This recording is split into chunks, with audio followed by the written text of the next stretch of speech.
ఇప్పుడు జరుగుతున్నది మొత్తం బిల్డింగ్ గురించి ఒక కాంప్లెక్స్ లాగా చేయాలనేటువంటిది మా కాంప్లెక్స్ లాగా చేయాలనేటువంటిది ఇది. మీరు బిల్డింగ్ అనేటువంటి దానికి మీరు ఇవ్వబోతున్నటువంటి షేప్ ఏమిటి? ఎందుకంటే మెయిన్ ఎజెండా ఈ ఎలక్షన్స్లో మాట్లాడుతుంది, గత ప్యానల్స్లో మాట్లాడింది కూడా అదే మాట్లాడుతున్నారు. వాట్ ఈస్ ద దీనికి సంబంధించిన ఒక నిర్దిష్టమైన అష్యూరెన్స్ ఇస్తారా? ఒక బిల్డింగ్ కావాలి, దేనికి కావాలి? ఆఫీస్ బేరర్స్కి కావాలి, ఎప్పుడైనా ఉన్నప్పుడు మేమందరం మీటింగ్లు పెట్టుకోవడానికి కావాలి. ఏదైనా మేము లేదు ఈ ప్రెస్ మీట్ జరిగేబట్టి ఇలాంటి హోటల్స్ బదులు నేను ఇక్కడ రావాలి. నేను ఒక విషయం చెప్తానంటే you need to maintain a complex type of thing. Why do I need to maintain a complex? Rajasekhara Reddy garu ఉన్నప్పుడు కూడా, సీఎంగా ఉన్నప్పుడు కూడా అందరూ రిప్రజెంటేషన్ అఖిల నాగేశ్వరరావు గారితో సహా రిప్రజెంటేషన్కి వెళ్ళినప్పుడు they asked him for 2 acres of land. 2 acres of land తీసుకుని ఏం చేస్తారు? ఆ స్థాయిలో కడతారా? మీ ప్రామిస్ ఏమిటి? మీరు బిల్డింగ్ కడతామని 2-3 స్థలాలు చూసామని మీరు చెప్పినప్పుడు మీది ఏ స్థాయిలో ఉండబోతుంది? వాళ్ళ స్థాయితో కంపీట్ అవుతుందా మీరు కట్టబోయే బిల్డింగ్? మా అసోసియేషన్ అప్పుడు రాజశేఖర రెడ్డి గారి దగ్గరికి వెళ్ళినప్పుడు నాన్నగారు మా ప్రెసిడెంట్గానే ఉన్నారు. ఆయనే అప్పుడు ఇండస్ట్రీని అంతా తీసుకెళ్ళింది. అప్పుడు అడిగినప్పుడు ఒక సీనియర్ యాక్టర్ని పక్కన చూపించి, ఈయన దగ్గర 100 ఎకరాలు ఉన్నాయి కదా మాదాపూరు, కొండాపూరు అన్ని ఏరియాల్లోనూ, ఆయన ఇవ్వచ్చు కదా ఫ్రీగా ఒక 2 ఎకరాలు, ఎందుకు గవర్నమెంట్ని అడుగుతారో అన్నాడు. ఆయన 1000 గజాలు అడిగారు, 1000 గజాలు అడిగారు, 2 ఎకరాలు అడగరు, 1000 గజాలు అడిగారు. సో అప్పుడు అన్ని 100 ఎకరాలు ఆయన ఇచ్చుంటే 1000 గజాలు నిజంగా కావాలి, 1000 గజాలు ఆ రోజున అడిగారు అనుకుంటే 1000 గజాలు ప్రొవైడ్ చేసుకోలేని పరిస్థితుల్లో మూవీ ఆర్టిస్ట్ అసోసియేషన్ ఉందా? అప్పటి నుంచి ఇప్పటిదాకా ఈ సూటి ప్రశ్న ప్రతి ఒక్కరిలో కూడా ఉందండి. 1000 గజాల స్థలం కోసం ఎందుకు మూవీ ఆర్టిస్ట్ అసోసియేషన్ ఇంతగా ప్రయత్నిస్తుందా, ప్రాధేయపడుతుందా, దేవిరిస్తుందా అనేటువంటి ఒక సందేహం ఉంది. ఆ సందేహాన్ని మీరు తీర్చగలరా అందరి సమక్షంలో మీ ప్రెస్ మీట్లో? 100% బిల్డింగ్ అనేది కడతాం. అది నా టర్మ్లో ఫినిష్ అవుతుందా తెలియదు, కానీ నా టర్మ్లో స్టార్ట్ అవుతుంది. అది 100% స్టార్ట్ చేస్తాను. అది 100% నా సొంత డబ్బుతో నేను కంప్లీట్ చేస్తాను. ల్యాండా గవర్నమెంట్ని అడుగుతామా, ప్రైవేట్గా కొంటామా, అది సెకండరీ ఇష్యూ మాకు. కానీ బిల్డింగ్ మా అసోసియేషన్కి ఎంతవరకు కావాలో అంతవరకు కడతాను. అంతేగాని నేను మల్టీప్లెక్స్ థియేటర్ కట్టను, కళ్యాణ మండపం కట్టను. ఆర్టిస్ట్ అసోసియేషన్కి నేను అనుకున్న అజెండా నేను ఓపెన్ చేస్తాను. నా అజెండా కాదు, నా డ్రీమ్స్. ఇంతమంది కష్టపడి పనిచేస్తున్నాం. మొత్తం ఆంధ్రప్రదేశ్, తెలంగాణలో అన్ని ప్రాంతాల్లో మేము ఉన్నాం. మేమందరం సినిమా థియేటర్కి వెళ్ళేటప్పుడు మా వల్లే కదా సినిమాలు అక్కడ ఉన్నాయి, మాకు కనీసం కొంచెమైనా డిస్కౌంట్ వస్తుందా? మాకు ఎక్కడ వస్తుంది? మాకు ఏం అడ్వాంటేజ్? అవి రిక్వెస్ట్ చేస్తాం. ఎందుకు ఎవరు మాకు ఇస్తారు? అది గవర్నమెంట్ని అడగం, ప్రైవేట్ ప్లేయర్స్ని అడుగుతాం మేము. అలా వెళ్ళాలి. వీ షుడ్ సీ వాట్ మా అసోసియేషన్కి ఏం కావాలో అలాగా మేము భరోసాగా ఇచ్చుకుంటాం. బిల్డింగ్ కూడా మాకు కావాల్సినంతగా ఇస్తాం. పెళ్ళి కావాలా, ఎన్ని అసోసియేషన్స్తో మేము టైఅప్ పెట్టుకొని వాళ్ళకి ఇస్తాం. చాలామందికి తెలియదు చెప్తున్నారు. అపోలో హాస్పిటల్లో దాదాపు 8000 దాకా మనకి ఫ్రీ చెకప్ ఇస్తారు అవుట్ పేషెంట్గా. సో అది ఎంతమంది అవైల్ చేసుకున్నారు? అది తెలియకుండా అసలు హాస్పిటల్లోనే లేదన్నారు. ఇప్పుడు ఈ ఒక్క అపోలో హాస్పిటల్లో ఉండదు. ఆంధ్రప్రదేశ్, తెలంగాణలో ఆర్టిస్టులు ఎక్కడెక్కడ ఉన్నారో చాలా హాస్పిటల్స్తో టైఅప్ పెట్టుకొని వాళ్ళందరికీ మేము చికిత్స అందించేదాకా చూడాలి. ఇన్సూరెన్స్, పెన్షన్ అంటున్నారు. పెన్షన్ నాన్నగారి టైంలోనే ఇంట్రడ్యూస్ అయింది. నాన్నగారు ప్రెసిడెంట్గా ఉన్నప్పుడు నా దాకా తీసుకొచ్చినప్పుడు ఇన్నాళ్ళు జరగకపోవడం ఏంటి? జరగాలి, ఖచ్చితంగా చెయ్యండి.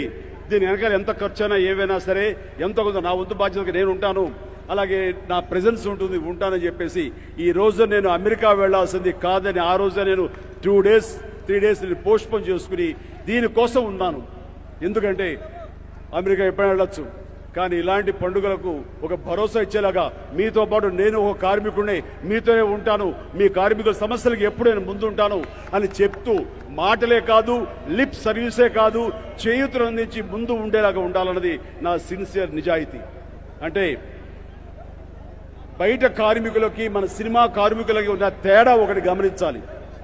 బయట ఉన్న కార్మికులకు ఒక నిర్దిష్టమైనటువంటి సమయం ఉంటుంది, ఒక నిర్దిష్టమైనటువంటి నిర్ణీత అట్మాస్ఫియర్ ఉంటుంది, అలాగే నిర్ణీతమైనటువంటి ఒక ఫ్యాక్టరీయో లేదా ఒక స్థలం ఉంటుంది, అలాగే క్లైమేట్ కూడా, వాతావరణం కూడా నిర్ణీతమైన వాతావరణం ఉంటుంది. కానీ మన సినిమా కార్మికులకు అలాంటి నిర్ణీతమైనటువంటి సమయాలు కానివ్వండి, అట్మాస్ఫియర్ కానీ ఉండదు.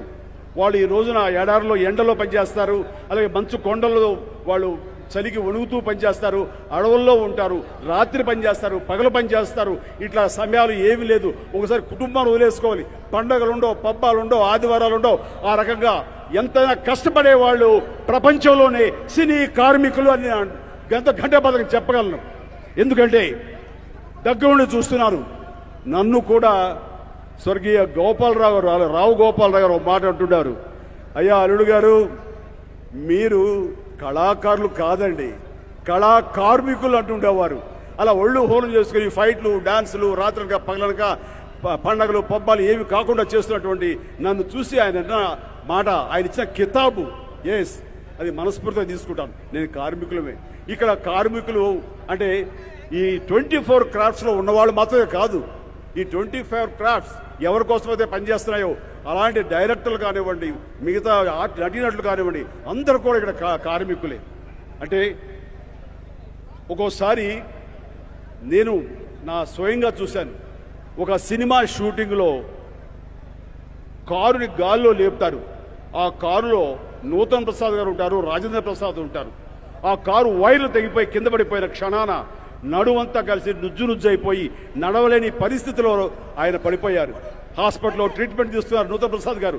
కానీ ఎలాంటి పరిస్థితి అంటే, సినిమాకి ఎంత ఇంపార్టెన్స్ ఇస్తామంటే మేము, ఆ రోజున ఆయన గనక కుర్చీలో కూర్చుని క్లోజప్స్ ఇవ్వకపోతే సినిమా ఆగిపోతుంది. అలాంటి క్లిష్ట పరిస్థితిలో, అలా చేయలేని పరిస్థితిలో సినిమా కోసంగా, సినిమా నిర్మాత కోసంగా ప్రజలకి వినోదం అందివ్వాలని దాంట్లో ఆ రోజున ఆయన వచ్చి క్లోజప్స్ అందించిన విషయం నేను మర్చిపోలేను. ఇది గొప్ప త్యాగం కదా, ఇది గొప్ప సర్వీస్ కదా ఈ యొక్క సినిమా పరిశ్రమకి. వీళ్ళందరూ నిజమైన కార్మికులు వీళ్ళు. అదే బయట కార్మికుడు అయితే కనుక వేరే ఇండస్ట్రీకి హాయిగా రెస్ట్ తీసుకుంటారు కోలుకునేంత వరకు. ఇక్కడ కోలుకునే టైం కూడా ఉండదు. బికాజ్ ఎవ్రీథింగ్ టైము మనీతో ముడిపడి ఉన్నాయి. వాటిని ఫుల్ ఫెడ్జ్ చేయాలంటే కనుక, వాటి సకాలంలో సినిమా రిలీజ్ చేయాలంటే ఖచ్చితంగా అందరూ సహకరించి తీరాలి. దానివల్ల ఎన్నెన్నో త్యాగాలు, ఎన్నెన్నో సాక్రిఫైస్ చేయాలి, ఎంతో పండుగలు వదులుకోవాలి. ఆ విధంగా మరొక వ్యక్తి ఉన్నారు. ఈ రోజున ఐరన్ మ్యాన్ అని చెప్పేసి సర్దార్ వల్లభాయ్ పటేల్ గురించి చెప్పుకుంటారు. అది చరిత్రలో ఉంది కాబట్టి, లిఖించారు కాబట్టి. కానీ చరిత్రలో లిఖించింది, చరిత్రలో తెలియజేయింది మరొకటి ఉంది. గొప్ప దర్శకులు కేబి తిలక్ గారు ఆ తర్వాత నటుడుగా ఆయన మారిన తర్వాత ఒక సినిమా చేస్తున్నారు. ఆ సినిమా వయసు అప్పుడు ఆయనకి 70 సంవత్సరాలు. ఆ 70 ఏళ్ళప్పుడు ఆయన షష్ఠి పూర్తి సీన్ని చిత్రీకరిస్తున్నారు. ఆ పెళ్లికొడుకు వేషంలో ఉన్నారు తిలక్ గారు. సడన్గా ఆయనకి ఫోన్ వచ్చింది, భార్య చనిపోయిందని. ఒక్కసారి డంగైపోయారు. ఏం చేయాలో అయోమయ పరిస్థితి. ఇంటికి వెళ్ళి ఆ కార్యక్రమాలు చూడాలా, మిగతా వాళ్ళని ఓదార్చాలా. ఇక్కడ నిర్మాతగా బోల్డ్ అంతమంది పెద్ద యూనిట్, ఒక 2-3 గంటలు పనిచేస్తే ఈ సీన్ అయిపోతుంది, నిర్మాత సేఫ్ అయిపోతాడు. ఏమి చేయాలో తెలియని పరిస్థితిలో 10 నిమిషాలు టైం తీసుకుని షూటింగే చేస్తాను. ఎందుకంటే దీన్ని రివైవ్ చేయగలను. నా భార్య చావు నేను రివైవ్ చేయలేను, అది ఇక తిరిగిన లోకాలకు వెళ్ళిపోయింది అంటూ ఆయన షూటింగ్ దగ్గర ఉండి షూటింగ్ ఫినిష్ చేసి ఆ గంభీరంగా పెళ్లికొడుకు చేసి ఆ తర్వాత ఆ కార్యక్రమాల కోసం ఆయన ఇంటికి వెళ్ళారు. ఇది నిజంగా త్యాగం కాదా? ఇది నిజంగా ఐరన్ మ్యాన్ కాదా ఇది? సో ఇలాంటి గొప్ప వ్యక్తులు ఉన్నారు. నిజం చెప్పాలంటే ఈ సినీ పరిశ్రమలో మరొక అల్లు రామలింగయ్య గారు, ఆయన తల్లి చనిపోయింది, 3 రోజులు చిన్నదినం అయింది. ఆయన గుండు గీసుకుని ఉన్నారు. బాపు గారి అందాల రాముడు సినిమా షూటింగ్ వెళ్ళాలి. నిజంగా వాళ్ళకి పిలిచిన వాళ్ళకి చాలా బాధగా ఉంది. కానీ పెద్ద కాంబినేషన్ నాగేశ్వరరావు గారు, మిగతా వాళ్ళందరూ కాంబినేషన్. ఆ కాంబినేషన్ ఫినిష్ చేస్తే కనుక ఆ నిర్మాతకి ఎన్నో లక్షల రూపాయలు కలిసి వస్తుంది. ఏం చేయాలో తెలియట్లా, భయంగా అడిగారు. తప్పదండి, మన జీవితం సినిమాయే కదా, వస్తాను అంటూ గుండెల నిండా విషాదం పెట్టుకుని ఆయన ముఖంలో హాస్యం పలికించారు. తీసేసిన తహసీల్దారు అనే పాత్రలు ఎంత అద్భుతంగా పోషించారు. దాని వెనకాల ఎంత విషాదం ఉందనేది తెలుసుకోవాలి. ఇదంతా ఎందుకు చెప్తానంటే, ఇది నేను చెప్పి ఉదాహరించిన నటీనటుల గురించే కాదండి.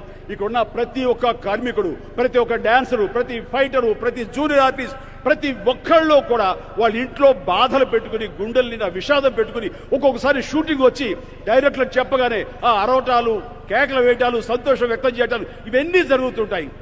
ప్రతి వారి యొక్క కంట్రిబ్యూషన్ వెనకాల, ప్రతి వారి యొక్క కష్టం వెనకాల ఎన్నో బాధలు ఉంటాయి. ఇన్ని బాధలు దిగమింగుకుని వాళ్ళు షూటింగ్ బాగా చేసుకుని తద్వారా అది ప్రజల్లోకి వెళ్ళి ప్రేక్షకుల ఆదరణ పొంది వాళ్ళు చప్పట్లు కొడితే ఎంతో హాయి ఊరట. సో నిత్యం కష్టపడుతూనే ఉంటారు. ఎక్కడ ఏ కార్మికుడు ఉదయం సన్ రైజ్ షాట్ అంటే కనుక 3 గంటలు లేచి 4 గంటలు యూనిట్ డ్రెస్ తీసుకుని 5 గంటలు షాట్ తీసేలాగా ఎక్కడ ఉండదండి. అతను నిర్ణీతమైన ఉంటాయి ఆ ఫ్యాక్టరీల్లో, ఆ యొక్క పరిశ్రమల్లో. కానీ ఇక్కడ ఈ సినీ పరిశ్రమలో మాత్రం టైమింగ్స్ లేవండి. సన్ రైజ్ షాట్ అంటే 5 o'clock వెళ్ళాలి, అంటే 3 o'clock లెగాలి. అది వాళ్ళే కాదు, ఆర్టిస్టులు మేము కూడా ఎర్లీగా లేగాలి. మా దైనందిన జీవితంలో మేము ఎక్సర్సైజ్ చేసుకోవాలి, మేకప్ వేసుకోవాలి, మళ్ళీ 5 o'clock మేము షాట్కి వెళ్ళాలి. ఇలా నిరంతరం కష్టపడుతూనే ఉంటాం. ఇలా ప్రతి ఒక్కరు, పైగా కష్టపడ్డ వాళ్ళు ఇక మనం ఒక నెల 15 రోజులు చేయకపోయినా పర్వాలేదు అన్నంత భరోసాగా ఉండదు వాళ్ళ జీవితాలు. ఏ రోజు కష్టం ఆ రోజు, ఏ రోజు రెక్కాడితే ఆ రోజే లొక్క నిడినట్లు. అలాంటి పరిస్థితి కూడా ఈ రోజులో ఉంది మనకి. ఇలాంటి పరిస్థితుల్లో నిజం చెప్పాలంటే ఇప్పుడు నా గురించి ప్రత్యేకించి చెప్పుకోవడం కాదు, నిన్న మొదటి వరకు జరిగింది కూడా నేను చెప్తాను. ఒకప్పుడు ఒక జగదగ వీరుడు అతిలోక సుందరి సినిమా రిలీజ్ అవ్వాలి.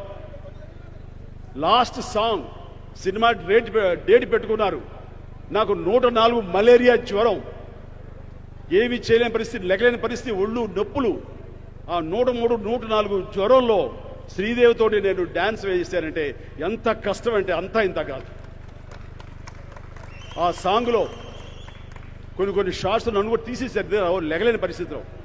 డాక్టర్ పర్యవేక్షణలో లేచి వెళ్ళి ఆ స్టెప్ వేసి డాన్స్ వేసి వచ్చారు. అలా 3-4 డేస్ చేసిన తర్వాత సాంగ్ ముగించారు. సాంగ్ అయ్యింది అనగానే నేను సొమ్మసిల్లిపోయాను. విజయవాహిని స్టూడియో నుంచి రోడ్డు దాటితే విజయ హాస్పిటల్ జాయిన్ అయ్యాను. 15 రోజుల తర్వాత నేను బయటికి రాలేకపోయాను. అదేవిధంగా ఈ రోజు కూడా మొన్న ముంబైలో సల్మాన్ ఖాన్ తోటి ఒక 7-8 రోజులు నైట్ షూటింగ్ చేసిన తర్వాత ఎర్లీ మార్నింగ్ వచ్చి ఫ్లైట్ ఎక్కి ఈ ఊళ్ళో దిగగానే ఇక్కడ మైత్రి మూవీస్ షూటింగ్, అందరూ ఆర్టిస్టులు వెయిట్ చేస్తున్నారు. వాళ్ళందరూ చాలా కష్టపడి డేట్ సంపాదిస్తున్నారంటే ఇంటికి వెళ్ళి జస్ట్ ఏం లేదు, డైరెక్ట్గా ఎయిర్పోర్ట్ నుంచి స్టూడియోకి వెళ్ళిపోయి మళ్ళీ అక్కడ మేకప్ వేసుకుని ఆ తర్వాత నైట్ అంతా ఈవినింగ్ దాకా పనిచేసిన తర్వాత ఎక్కడో నైట్ కొంచెం డల్ కొడుతున్నాను 7 o'clock అలాగా. ఏంటి డల్గా ఉన్నారు ఆయన అని అంటే తెల్లారిన దాకా పనిచేసి వచ్చారు, అంతకుముందు వరుసగా పనిచేస్తున్నారు, రెస్ట్ లేదు అన్నారు. ఎవరు చెప్పారండి? చెప్పినట్టు మా మేనేజర్ ఇక్కడే ఉన్నాడు. తెగతిట్టాడు, నేను ఎవరు చెప్పండి లేదు అడిగారు సార్ మీరు డల్గా ఉన్నారని. చెప్పొద్దు, పని అవ్వాలి, చెప్పగానే నన్ను ఇంటికి వెళ్ళిపోమంటారు, వెళ్తే ఇది నష్టం జరుగుతుందని చెప్పేసి ఇది ఒక 15 రోజుల క్రితం జరిగింది. అంటే ఇది ఒక కమిట్మెంట్. ఇది నేను ఒక్కడనే కాదు, ఇక్కడ ప్రతి ఆర్టిస్టులు ప్రతి వాళ్ళు అందరూ చేస్తారు పాపం. ఇలా ఎన్నో సాక్రిఫైస్ చేసి మనకి ఈ రోజున ఇలా సెలబ్రేట్ చేసుకునేలాగా మనకి అన్ని రకాల అర్హతలు ఉన్నాయి, చేసుకోవాలి, మనంతా ఒకటి. అలాంటి కష్టం తెలిసింది కాబట్టే ఇందాక పెద్దలంతా చెప్పుడు వచ్చారు, సిసిసి పెట్టి ఈ కరోనా క్రైసిస్ అప్పుడు వాళ్ళ ఇళ్లకి నేను పంపించగలిగానంటే కనుక నన్ను నమ్ముకుని ఉన్నటువంటి, నేను అడగగానే చేయి చాచినటువంటి మరింత పెద్ద మొత్తం ఇస్తున్న నా తోటి హీరోలు కానివ్వండి, ఇతర దాతలు కానివ్వండి, దాతలతో ఇతరులు కానివ్వండి, చిన్న మొత్తం ఏదో ఒకటి డబ్బులు ఇస్తారు. అవన్నీ కలిపి ఒక పెద్ద మొత్తం అయిన తర్వాత దాన్ని